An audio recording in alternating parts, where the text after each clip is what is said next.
joy to families across the world and across Kentucky, including my own. But it also brings good jobs. It boosts our economy, and it supports our local communities. We're not looking at the same Kentucky anymore. Thanks to the work of everyone here, we're welcoming people to our new Kentucky home, one filled with opportunity and prosperity. Kentucky is on that biggest economic winning streak we've ever been on, and today we get to announce that the numbers are in, and 2023 was officially the best year in Kentucky's history for tourism's economic impact. From our strong bourbon distilleries to our small business owners who are investing in Kentucky, to our hotel clerks and our staffs at attraction and restaurants, this success is your success. Y'all are the people welcoming these travelers into our state, and you are helping them create unforgettable memories and keep them coming back to the Commonwealth. So I want to say thank you.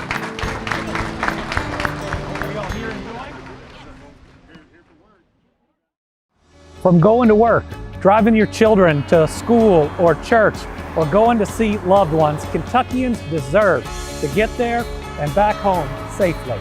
This monumental project, four-laning the Mountain Parkway, a decades-old project that some said was impossible, but we're getting the job done. Because when we make a promise to the people of Kentucky, we see it through. That's the right thing to do.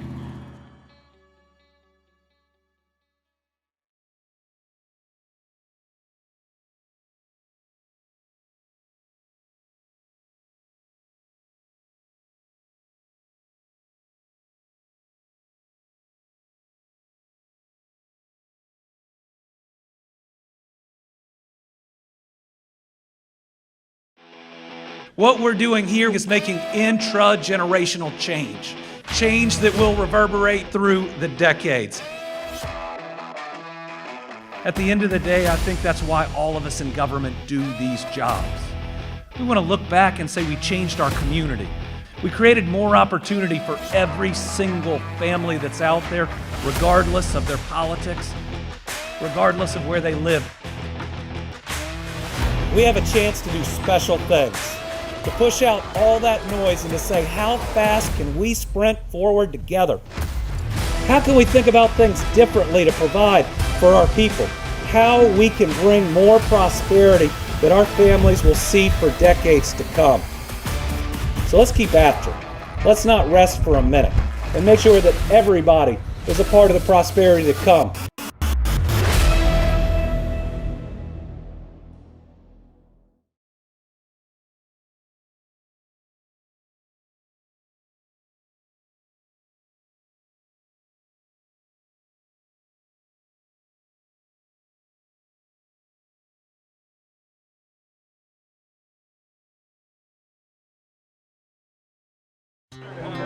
Tourism is essential to Kentucky.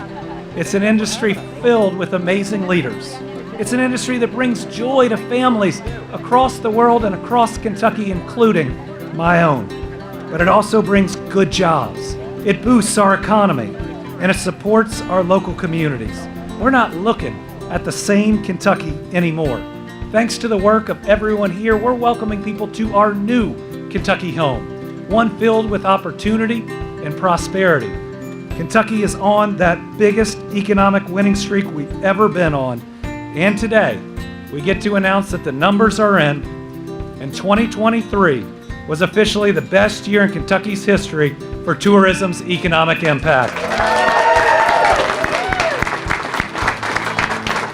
From our strong bourbon distilleries to our small business owners who are investing in Kentucky, to our hotel clerks and our staffs at attraction and restaurants, this success is your success. Y'all are the people welcoming these travelers into our state, and you are helping them create unforgettable memories and keep them coming back to the Commonwealth. So I want to say thank you.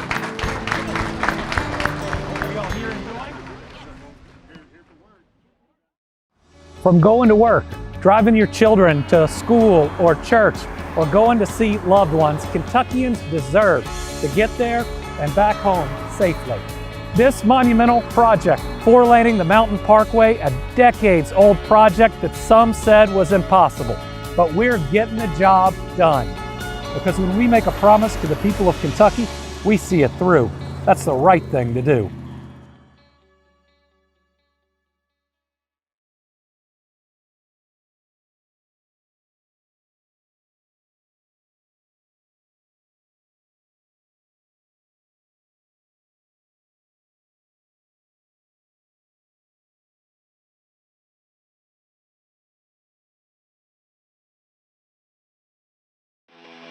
What we're doing here is making intra-generational change. Change that will reverberate through the decades. At the end of the day, I think that's why all of us in government do these jobs. We want to look back and say we changed our community. We created more opportunity for every single family that's out there, regardless of their politics, regardless of where they live. We have a chance to do special things, to push out all that noise and to say, how fast can we sprint forward together? How can we think about things differently to provide for our people? How we can bring more prosperity that our families will see for decades to come. So let's keep after it. Let's not rest for a minute and make sure that everybody is a part of the prosperity to come.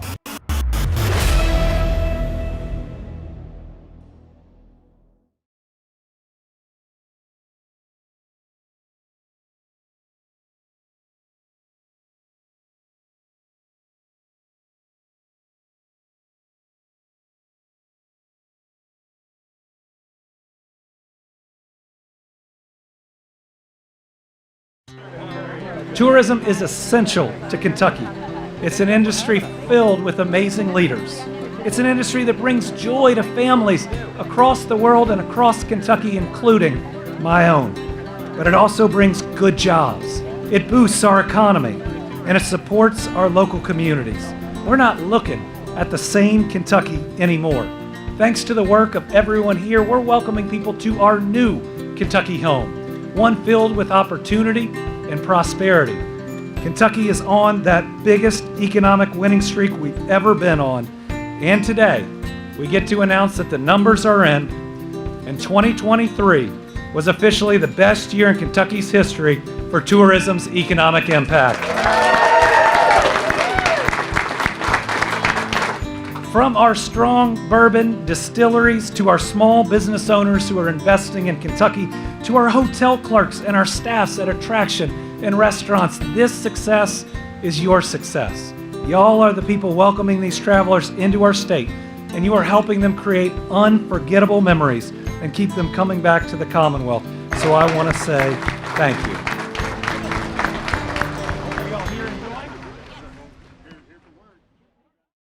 From going to work, driving your children to school or church, or going to see loved ones, Kentuckians deserve to get there and back home safely. This monumental project, four-laning the Mountain Parkway, a decades-old project that some said was impossible, but we're getting the job done. Because when we make a promise to the people of Kentucky, we see it through. That's the right thing to do.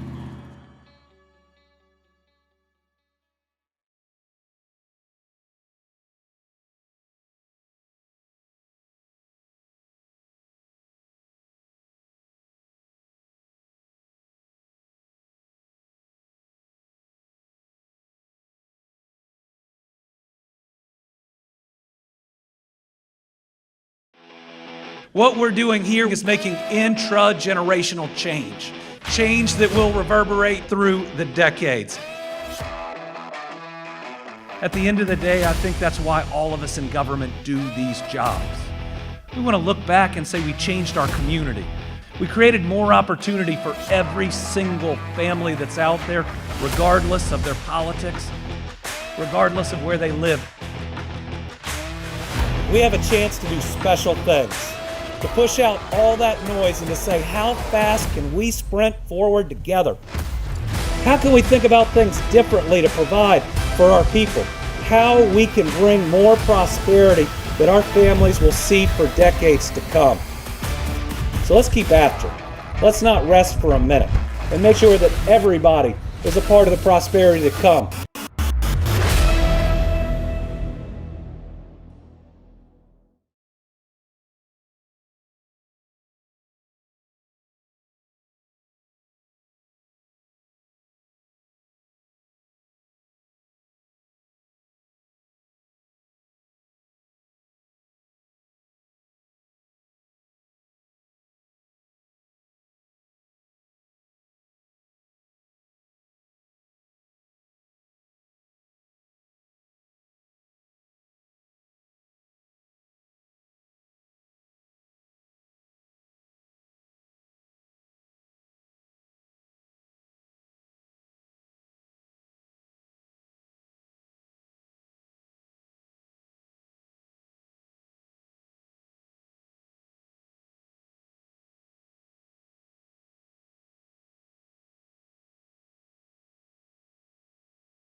Good afternoon, everybody. I'm Andy, and welcome to this week's Team Kentucky Update. We'll start today where we always start, with a red-hot economy. Since taking office, my administration has been focused on ensuring that we govern where people wake up in the morning and what they worry about. When people wake up in the morning, they're not thinking about their party. They're not thinking about their political registration. They're thinking about their job and whether they make enough to support their family. They're thinking about their next doctor's appointment for themselves, their parents, or their kids. They're thinking about the roads and bridges they're going to drive that day. They're thinking about the school they're going to drop their kids off at. And they're thinking about public safety in their community. Focusing on those issues has helped us achieve. We're not moving a state to the right or the left, but we're moving it forward. And we're moving it forward for every single family. There is not a red job or a blue job, a Democrat or a Republican job, and every single one of these that we create. It helps families all across the Commonwealth of Kentucky. So today's economic news is more proof that our momentum continues and that we're moving this state forward for absolutely everyone. Today, the Kentucky Economic Development Finance Authority met and approved state support for 6 new location and expansion projects totaling $434 million of new investment in our Commonwealth and in our people that will create 260 new full-time jobs for Kentuckians. Since the start of my administration, we have announced a record of what is now nearly $32 billion in private sector investment. We're now close to 55,000 new quality jobs for our people. Today's project approvals add to that, and they include AVA Redundant Web Services, which is considering an investment that will create good jobs in Clay County. They include Grissom, which has a potential project in Marion County. They include Horse Soldier Farms, which is investing in a new distillery as part of the previously announced $200 million tourism development project in Pulaski County. In addition, I'm happy to share specific details about 3 companies that were approved today that we know are moving forward.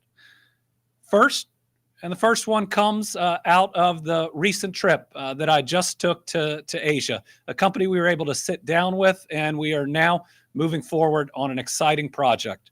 Mitsubishi Electric US has announced plans to repurpose an existing manufacturing facility in Maysville to produce highly efficient heat pump compressors. The $143.5 million investment will support 122 high-wage, full-time jobs in Mason County. Last November, the U.S. Department of Energy announced that this project was selected for a $50 million grant, which is pending final approval.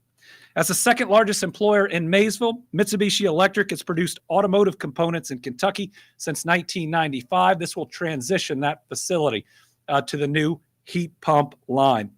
The company now plans to establish this would be the first ever U.S. factory to build advanced twin rotary variable capacity compressors. I had the privilege of meeting with them during last week's trip to Japan, and we reaffirmed our desire to continue to grow together, and they reaffirmed their commitment to Maysville and Mason County. They bragged about the workforce that they have there and investing in them. This morning, I heard from Mason County Judge Executive Owen McNeil, and he is excited. He shared that this is the largest investment in Mason County in the last 20 years or so. So this is a really big deal to Maysville and Mason County, and it's just more proof of our commitment that we're going to make sure that we bring jobs everywhere, that our goal is to announce the largest investment in each of our counties, that jobs should come to people instead of expecting people to travel to jobs, and it's really exciting, again, to see continued foreign direct investment, especially from our great partner in Japan, in this project. So congratulations to Mitsubishi Electric's leadership and their decision to reinvest in Kentucky. Next, I want to highlight exciting news in the state's food manufacturing sector. Mizcon America, a producer of pasta sauce and vinegar products, has announced plans to expand their current operation in Owensboro. This $156 million investment is going to create 44 new Kentucky jobs. The additional space provided by the expansion will allow for building improvements, new machinery and equipment, and IT upgrades. I want to thank the company. They have been a Team Kentucky partner for a long time, and this reinvestment just shows how great Owensboro's workforce is, the hard work that local officials have put in there. So congratulations to everybody on this announcement. Our manufacturing industry also continues to grow at incredible speed. The sector is leading the way for our surging economy and providing opportunities to Kentuckians in every corner of our state. This new company is getting in on that action. Peak Precision Manufacturing is a startup mass production and manufacturing business that's going to establish a new facility in Bowling Green, Kentucky. The company is investing $3 million and will create 24 full-time Kentucky jobs. Peak Precision's choice to locate in Bowling Green is a testament to our state's workforce. It's also a testament to Bowling Green that last year was the #1 city of its size in economic development in America, according to Site Selection magazine. That's because of a lot of great partnerships. The state is a part of that. But my goodness, to all our local officials, to all the groups, to the Industrial Authority and everyone else, great job. And that momentum only continues with this announcement. I want to thank Peak Precision's company's leadership for their belief in our great state, and I look forward to their success for years to come. Now, we talk a lot at these about how this doesn't happen overnight. It takes hard work. It takes investment. And I was proud 2 budgets ago when the General Assembly and the executive branch came together and agreed that we should invest. That formalized our KPDI program, the Kentucky Product Development Initiative, that recognizes that it's great to have a big announcement where jobs are going to come, but the next company needs a site, and the one after that, and the one after that. And we can't rest on our laurels. Even after we announced the biggest investment in our history at $5.8 billion with Blue Oval SK, or the $2 billion AESC investment, the second largest in our history. That next investment needs to come to a county that's looking for jobs, and we want to make sure that we are investing in their sites, getting the infrastructure to them, building the roads, running the water, making sure it has the power that's needed to run whatever business would look their way. So today I'd like to highlight 2 counties that received approval today through the KPDI program. These projects are in Rockcastle and Rowan counties, and it totals over $1.1 million in state funding. The Rockcastle County project also includes regional support from Garrett and Lincoln counties. I've said this before, in the last 4 years, we are seeing more cooperation amongst our counties than I have ever seen, and it's a huge benefit. It makes it easier to bring in these companies because they see their workforce as regional, but it's a real testament to the county judges and others that are involved. So to date, we have approved $31 million in state funding in the second round of the KPDI program. Again, it is a great program that shows that economic development is bipartisan or nonpartisan, but it takes work. It takes investment, and grateful the General Assembly has provided the dollars for us to continue to do this good work. Over this last week, I was continuing to work on economic development as I visited Japan and South Korea. These 2 countries are an incredibly important part of our success in Kentucky, both in the last 40 years and certainly in the last 4 years. The Commonwealth is home to 200 Japanese-owned facilities that employ 47,000 people, and 7 Korean-owned facilities that employ 1,200 people. We met one-on-one with 18 companies that currently employ over 15,000 Kentuckians and have announced another 7,000 full-time jobs. They include Latte Aluminum. The Latte company is enormous. SK On, we got to meet with the number 2, the vice chair of all of SK. DAEIL,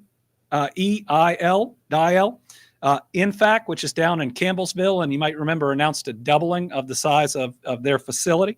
And Toyota, as well as Suntory. But going back to Toyota, this was pretty special.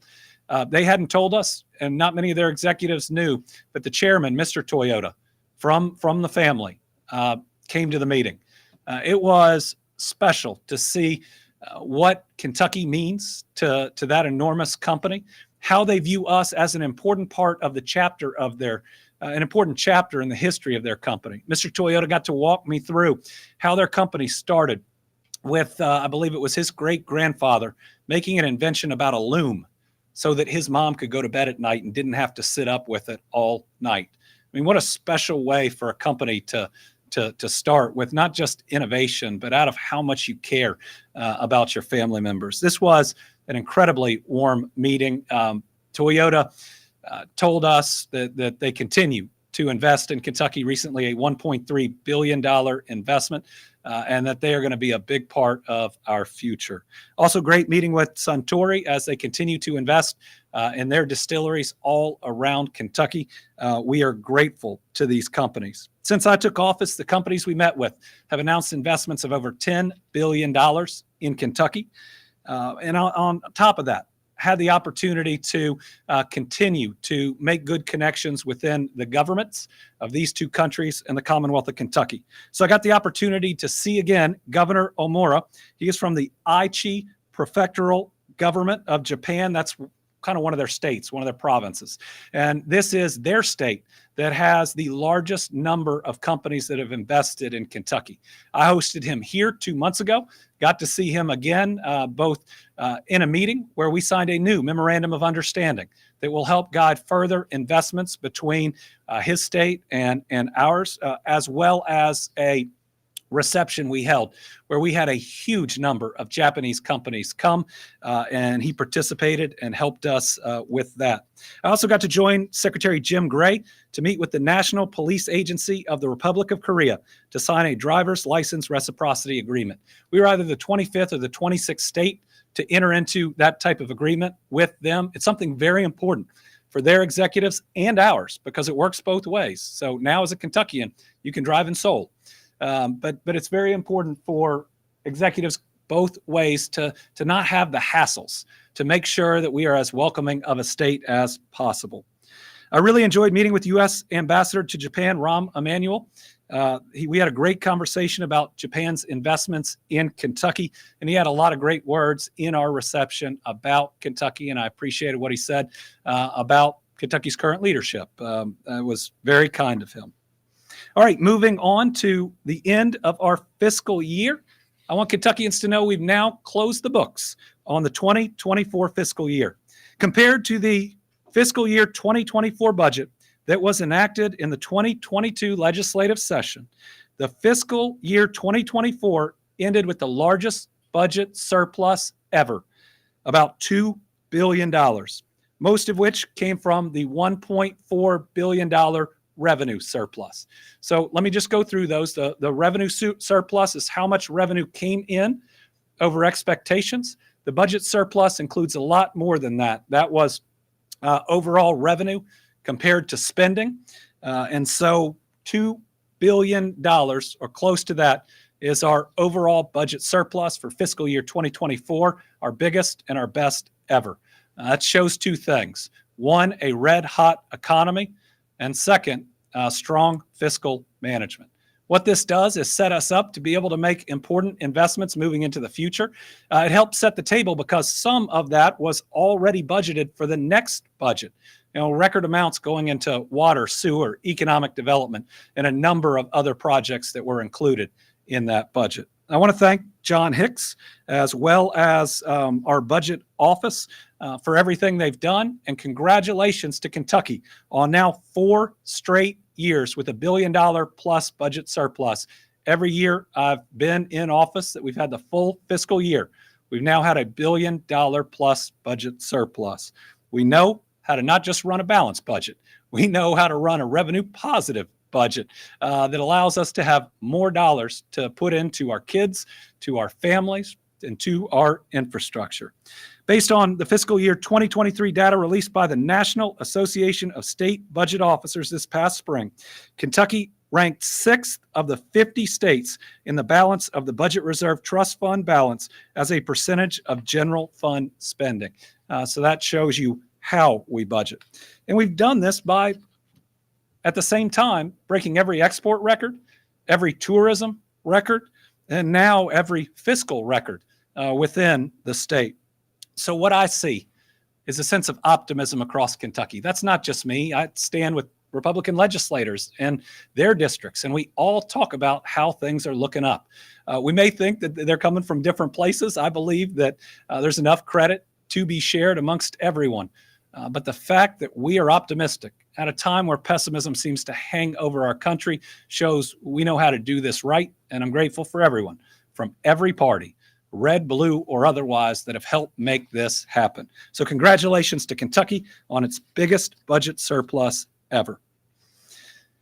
Moving from that to another promise that I made, and that's to rebuild every home and every life from the natural disasters that have struck us.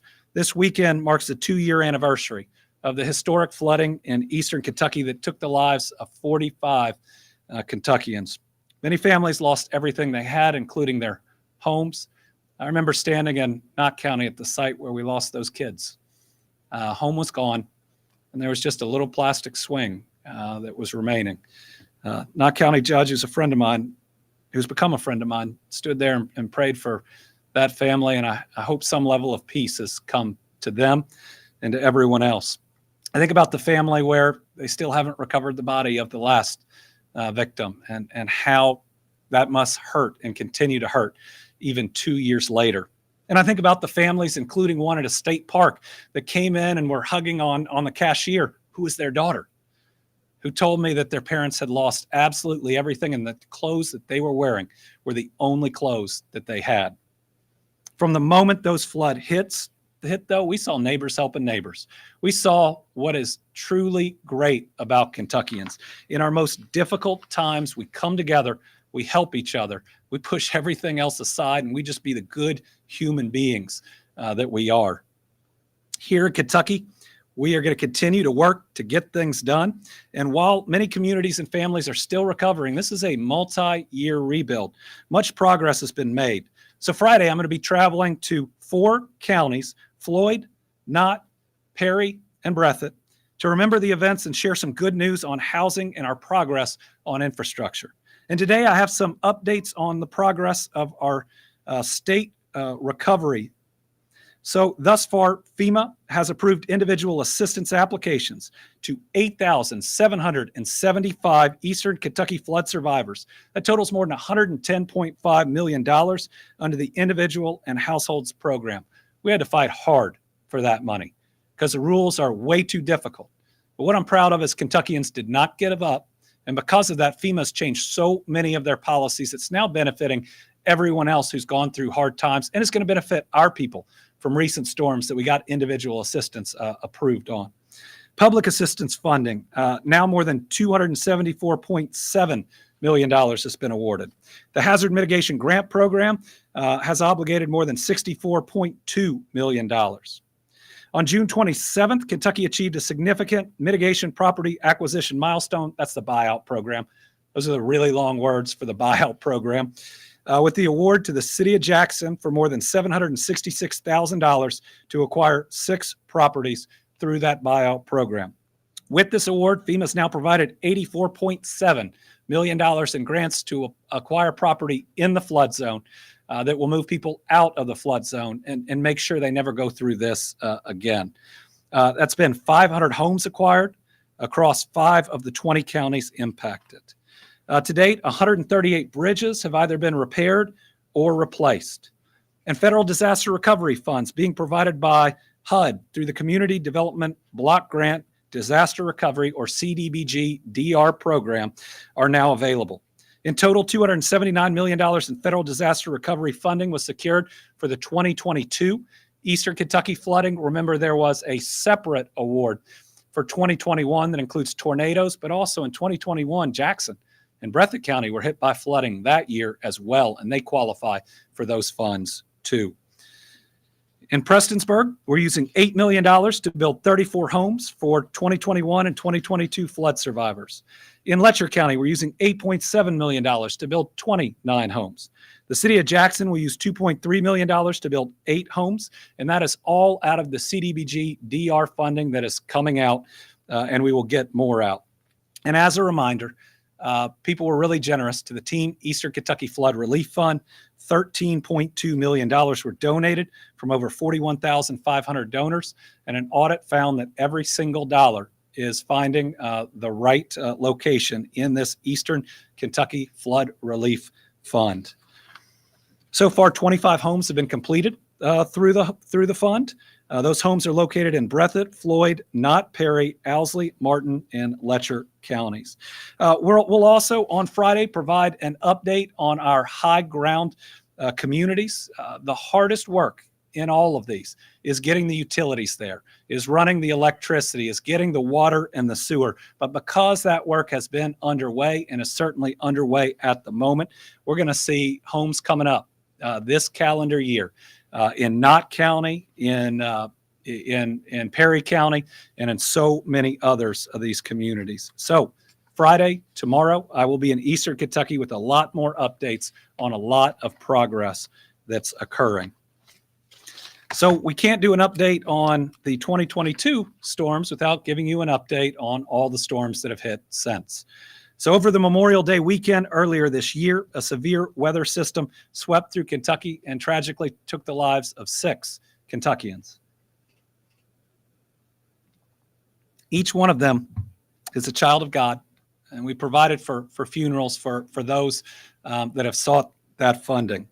In response, I declared a state of emergency and requested a federal disaster declaration from President Joe Biden. During the devastating event, 15 tornadoes swept through Kentucky. Power outages peaked at over 215,000 homes and businesses. The extent of the damage is truly heartbreaking. And maybe what hurt most is 2 communities, Barnsley and Charleston, that had been hit, or their location, they're right outside of Dawson Springs, where my dad is from, had been hit. The Barnsley location that was hit by an F3 had been hit by the F4 in 2021. But just like before, neighbors have helped out neighbors. The debris removal has happened pretty quickly. And then President Joe Biden and the Biden-Harris administration has come through yet again and just authorized individual assistance and public assistance for a number of counties. Do we have a slide that has those counties? On the screen, you will see federal funding is available for the counties that are on your screen are the ones that individual assistance is currently available for. We will try to add to this list. But families that are in this county that suffered damage that insurance is not going to cover will have an opportunity to apply for individual assistance and get help from our federal government. In addition to that, 58 counties qualified for public assistance, which will help the county, cities, and the state to rebuild. So if your property was damaged between May 21st and 27th, that's the window of time from these storms, you can apply for FEMA assistance. It's available for home repairs and other critical needs. You can apply through all the different ways that are on the screen. But my message today is thank you to the president and to the vice president for coming through for us. But I also want to thank our federal delegation, our senators and our representatives who strongly supported this application. And they have every time, regardless of their party, regardless of any disagreements with me or with the president. This is one where we have all come together to do the right thing each and every time. So I'm grateful to our entire federal delegation. Thank you for their work and their continued work. This is what we do best. This shows that we're Kentuckians or Americans before we are Democrats or Republicans. Caring for our neighbors is our calling. And I'm proud that we do it. While we've been hit by far too much, we've come together every single time. Last week was also the 2-year anniversary of Kentucky's 988 suicide and crisis lifeline in Kentucky. We want everybody to know that it's okay to not be okay. The amount of mental health challenges that are out there in our country right now, it at least feels like it's the most that we've ever faced. And I want people to know that there is this hotline where people are standing by, they care about you, they want to help you, and they have special and specific training to be able to do it. This is the version of 911, 988, to help in a mental health crisis and to get the very best support immediately. Since the launch of 988, compassionate, trained counselors, because that's what they are, have received more than 84,000 calls, 25,000 text messages, and 15,000 online chats from Kentuckians. Currently, our network of 13 in-state call centers has answered the phone on an average of 23 seconds. That's 13 seconds faster than the national average. We're working on a 14th call center because these services are needed, and we want to answer the phone even faster. And there's more good news. There's been a 28% increase in calls routed to in-state centers since the launching of 988, meaning more Kentuckians are being helped by Kentuckians. We want to help all the people within our state. We want to meet all of our mental health needs. We're building out networks, and 988 has been a critical and important one. So thank you to everybody involved in the 988 crisis hotline. Today, I also want to give an update on how we're supporting our wonderful veteran organizations through the Veterans Program Trust Fund. Our military veterans represent the best of Team Kentucky, and they deserve the best from Team Kentucky. From day one of my top priorities has been to create more opportunities, prosperity, and success for all of our families. And we have a chance to do that in a way that no generation has ever done before. But let me be clear, the American dream is only possible because of the dedication and the sacrifice of our veterans and our active service members. I was proud to have been appointed a board that allocates the funds that we receive through the veteran license plate purchases and renewals to support important veterans organizations. Following last month's meeting, the boards approved and awarded, first, a grant in the amount of $11,000 to Project Healing Waters. That's a Louisville program to provide the necessary equipment for veterans to participate in fly fishing.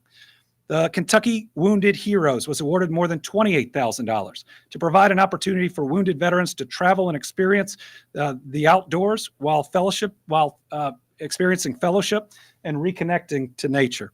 The Heather Renee French Foundation for Veterans was awarded $15,000 to provide the 2024 military education display at the Kentucky State Fair. It's just one of our most visited displays. Visual presentations, $10,000 to honor our veteran community with a Veterans Day Parade. The Kentucky Minuteman Relief Fund was awarded $50,000 to provide financial grants to the Kentucky Army and Air National Guard members experiencing periods of financial distress during natural disasters. The Veterans Walking Wounded Project was awarded $20,000 to help the Fayette County Veterans Drug and Treatment Court Program.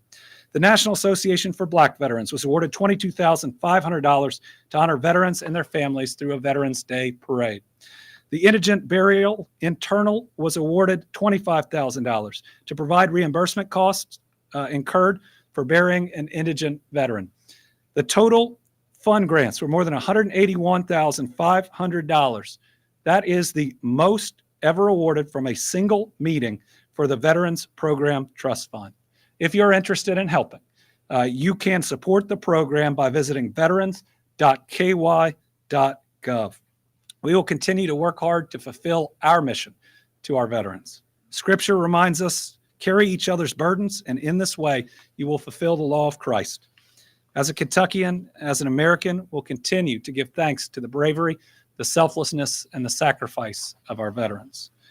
And finally, I am recognizing our Kentucky State Police civilians, employees, as this week's Team Kentucky All-Stars. Would you all join us up here?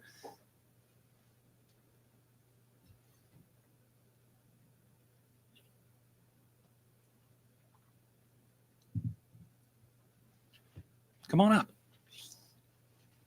It's just a small group of people. So thanks for coming. Thank you. How are you? Great. Nice to see you. Thank you. Thanks for your work. How we doing? Good to see you as well. Yeah. Hey, appreciate y'all. Thanks for coming. KSP has about 800 civilian employees that serve in a variety of roles from telecommunications, maintenance, driver testing, information technology, public relations, forensic testing, and records support. The majority of these Kentuckians do not work the average 9-to-5 job. Many civilian employees are on the job across the Commonwealth every hour of every day in some capacity. They sacrifice time with their families in the name of creating a safer Kentucky. They embody the teamwork, the strength, and the dedication that's oftentimes needed in times of great sorrow. They do it thinking of others before themselves, and we are thankful for their service.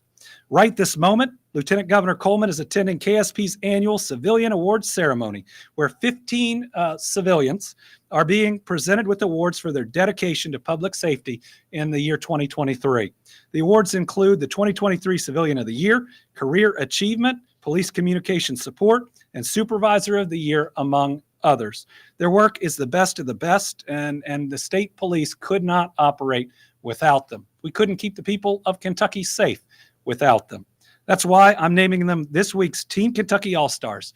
They are there for people at their toughest and oftentimes their lowest moment. They help pick us up, and they walk hand in hand with our people to create a better, safer Kentucky. So thank you to our Team Kentucky All-Stars. Appreciate y'all. Thank you very much for coming. Thank you. So thank you. We appreciate y'all. All right. Great. Thank y'all. Thank you. I don't think you want to be up here for questions.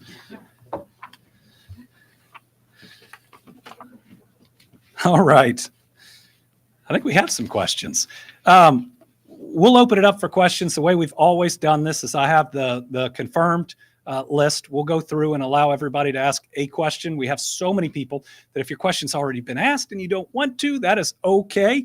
But let me start out with a statement, because I do believe I'm likely to be asked a question over and over. And I'm going to tell you up front, this is my statement on it that I'm likely to repeat. I am honored to be considered, and regardless of what comes next, I'll do everything I can between now and Election Day to elect Kamala Harris as the next president of the United States of America. You all know what question that is in response to, and that is my full statement on that topic. Okay, so we will start with Joe Sonka. Thanks, Governor. With all the vice presidential speculation right now, I have some foreign policy questions for you, specifically on conflict, the Israeli conflict in Gaza. So I'm going to rattle these off real quick for you. First of all, do you support an immediate ceasefire in that conflict? 2, do you support conditioning U.S. military aid on Israel limiting civilian casualties? 3, do you support a two-state solution? And last, do you approve of the Biden administration's foreign policy towards Israel since the October 7th attack by Hamas Tuesday? Foreign policy is set by the President of the United States. Israel is a strong ally of the United States. When you have disagreements with a strong ally, I think you have them privately, and I don't think you can litigate foreign policy through the press. Bodie Brooks. Thank you, Governor. I have a bit of a two-part question, if you can indulge me. First, the national appearances that you made this week on CNN and MSNBC, were you invited on to make those appearances, or did you request to make those appearances? And second, because of those interviews, you were being characterized as an attack dog for Vice President Harris on Senator Vance's record. Do you agree with that characterization, and are you comfortable playing that way? Well, I was invited on each of those, and invited on each of those before we saw all this news that came out. What I said about J.D. Vance isn't because of anything that is rumored about me or any role he stepped into. It's because he has exploited and attempted to attack my fellow Kentuckians.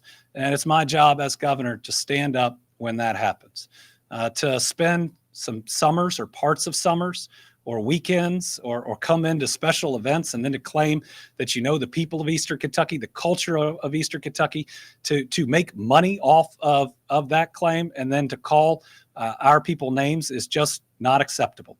If anybody else had done it, I'd be speaking up too. Listen, I'm from Kentucky. This is my home. It will always be my home no matter what, and I will always stand up for our people. Rebecca Grapevine. Yes, Governor. You may be soon perhaps getting Secret Service protection, and I wanted to know about your stance about the agency's Trump rally failures, and also whether Winnie would maintain a friendly stance towards the Secret Service. Winnie has a friendly stance towards everybody, thankfully. She doesn't bite anybody. Listen, I've got a great KSP detail that keeps me safe every single day. And no matter what is going on, I fully trust them.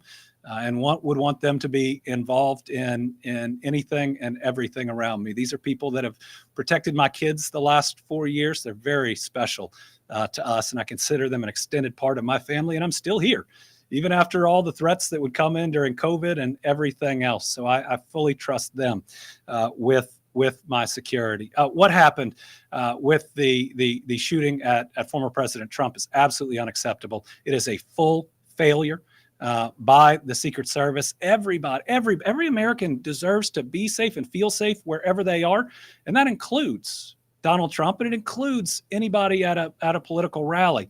But the thing I hate most about all that is the individual who lost their life. They went to support a candidate. That's part of what makes us American. That's part of our system, and it shouldn't matter whether you agree or disagree with that individual's candidate.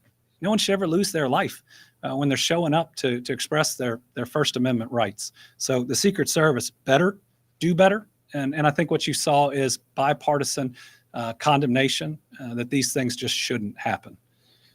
Liam.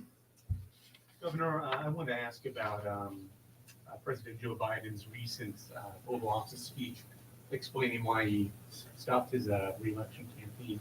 He said in that speech that nothing can come in the way of saving our democracy, and in the recent past, he's defended calling Trump a threat to democracy.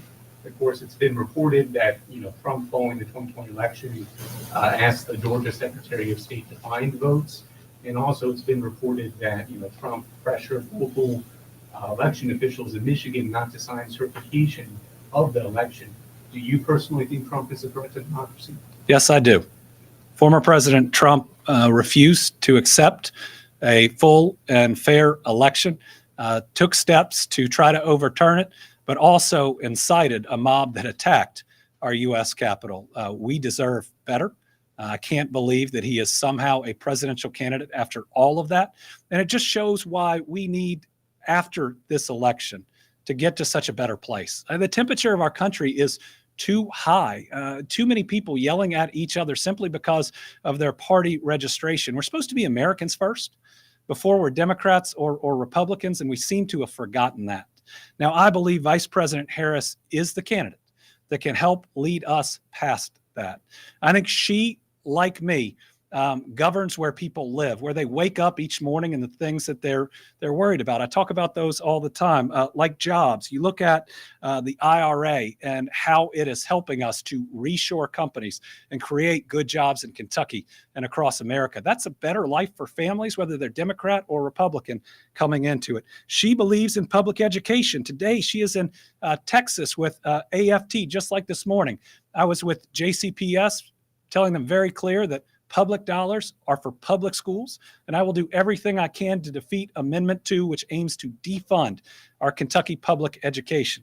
I've been pro-education and pro-teacher every day of my public life, and I still view one of my best and greatest accomplishments when we overturned that sewer bill and protected the pension of every teacher, police officer, firefighter, and social worker throughout this state. She worries about the roads and bridges that people drive every day. Think about what the bipartisan infrastructure law is doing. I mean, we are actually building the Brent Spence Companion Bridge after 3 administrations claimed they'd do it. We are doing it. And she's pro-healthcare.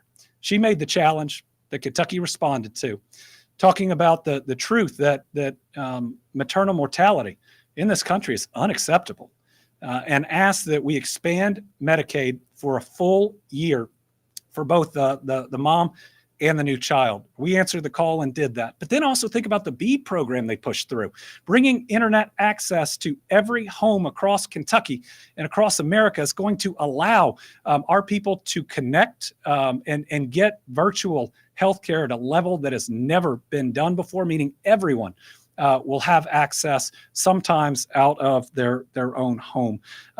We need better in this country. We deserve better in this country. And I believe Vice President Harris is going to lead us to a better place. Alex.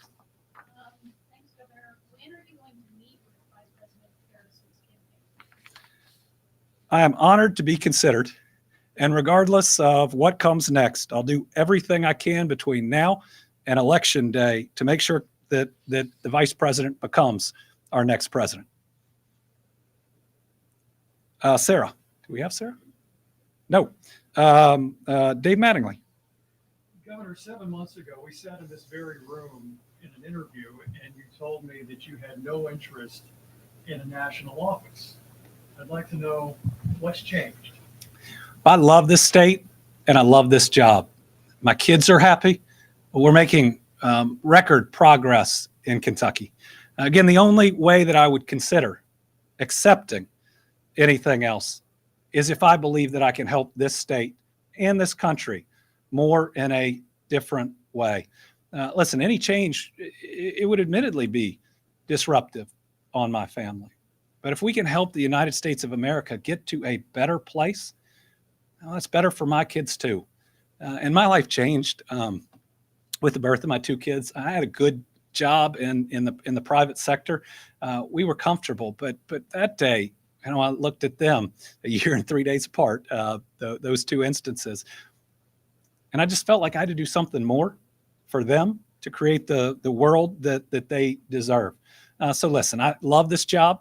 I still plan on serving out my full second term. And if this job is the last political job I ever do, it is more than enough for me. It is a great responsibility and a great gift to be able to serve as Kentucky's governor. And no matter what, this is my home.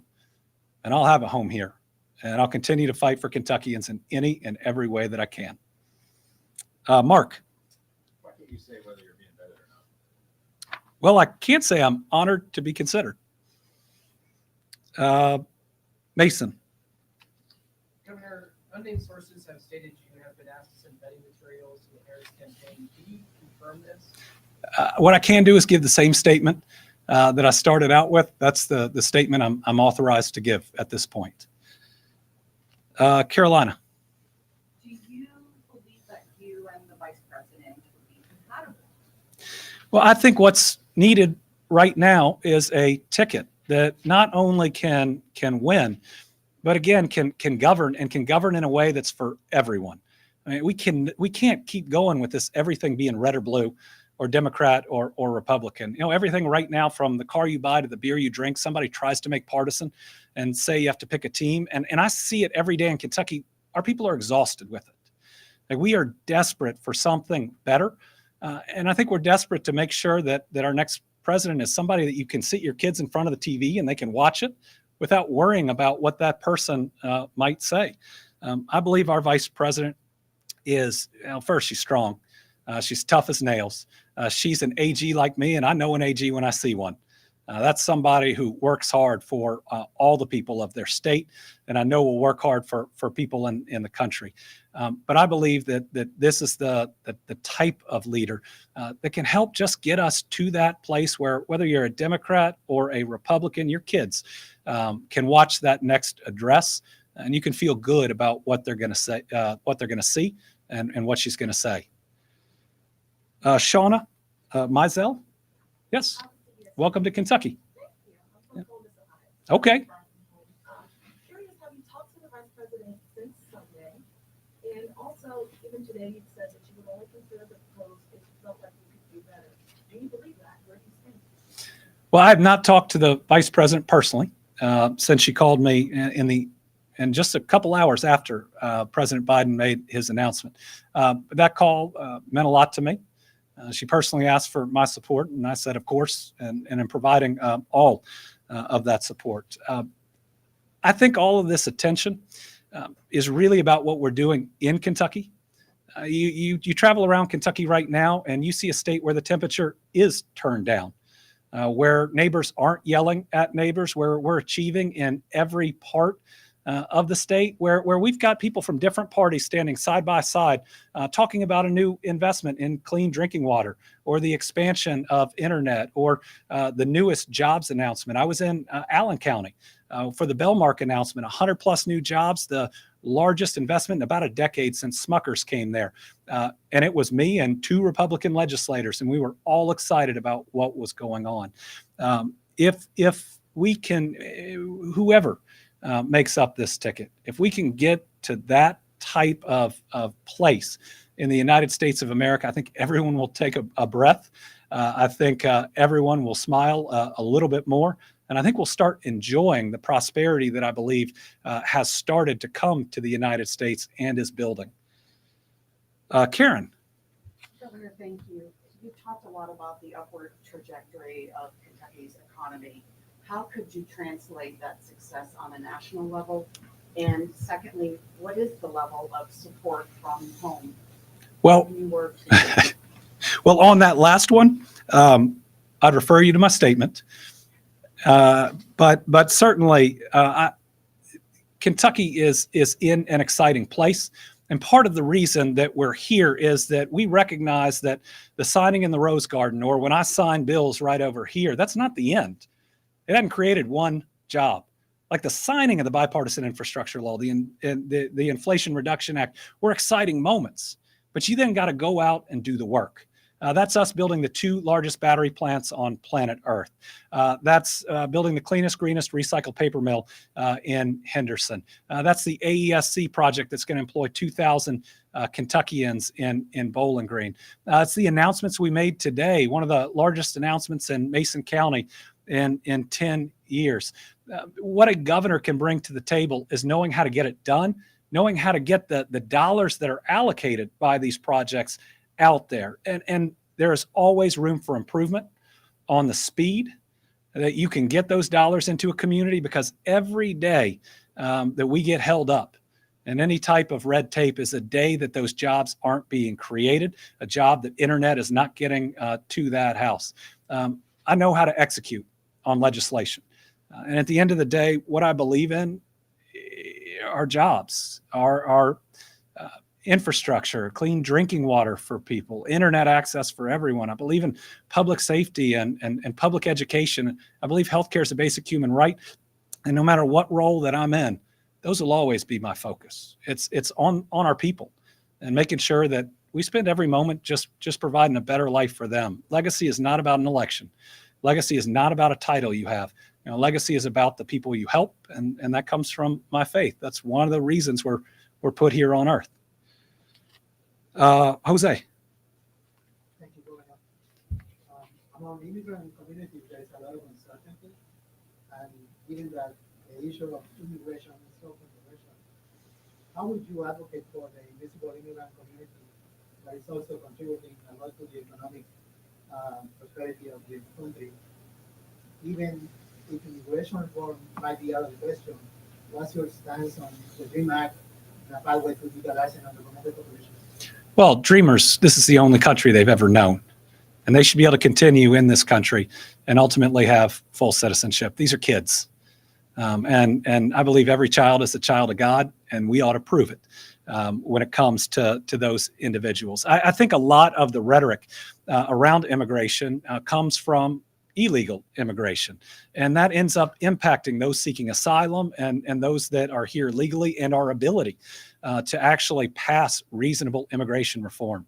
Now, where we eventually have to get on this is without it being a political cudgel that people attack each other with, to actually sit down and look at the policy of what our American workforce needs, and to try to make sure that we have a policy that actually works to achieve our goals.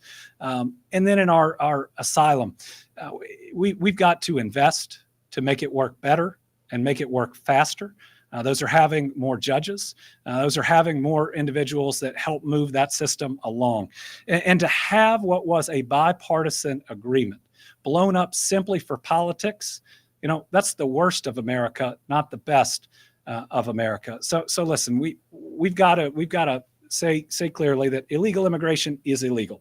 We can't say that the rule of law applies to the former president and doesn't apply in other instances. But we also can say that these are human beings, and we ought to make sure that the way that we enforce our laws shows our humanity. Molly Jett. Hi, Governor. Hi. Thank you so much. What do Will and Lila think about their father being considered? Will's 15, Lila's 14.